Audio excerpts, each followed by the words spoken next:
Dans la tradition islamique, la fornication et l'adultère font partie des grands péchés, appelés kabaïr, et leur condamnation est très sévère dans les textes.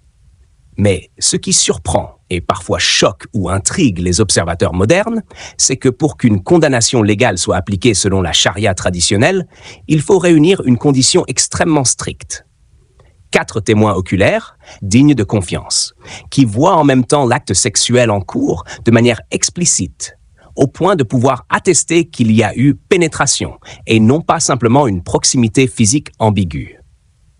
Cette exigence est inscrite dans le Coran, dans la sourate 24, verset 4, qui dit « Et quant à ceux qui lancent des accusations contre des femmes chastes et ne produisent pas 4 témoins, fouettez-les de 80 coups de fouet et n'acceptez plus jamais leur témoignage. » Et ceux-là sont les pervers. Ce verset est clair.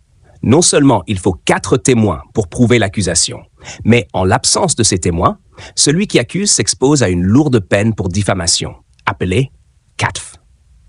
Pour comprendre cette loi, il faut revenir au contexte historique de la révélation.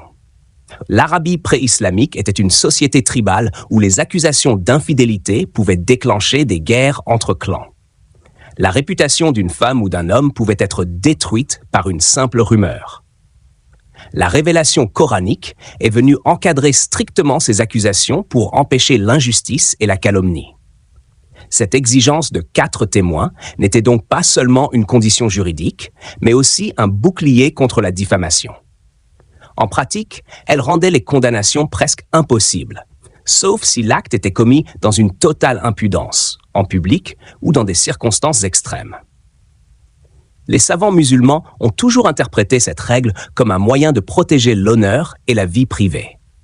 La loi islamique, dans ce cas précis, ne cherche pas à traquer les péchés cachés, mais à maintenir l'ordre public et la moralité apparente.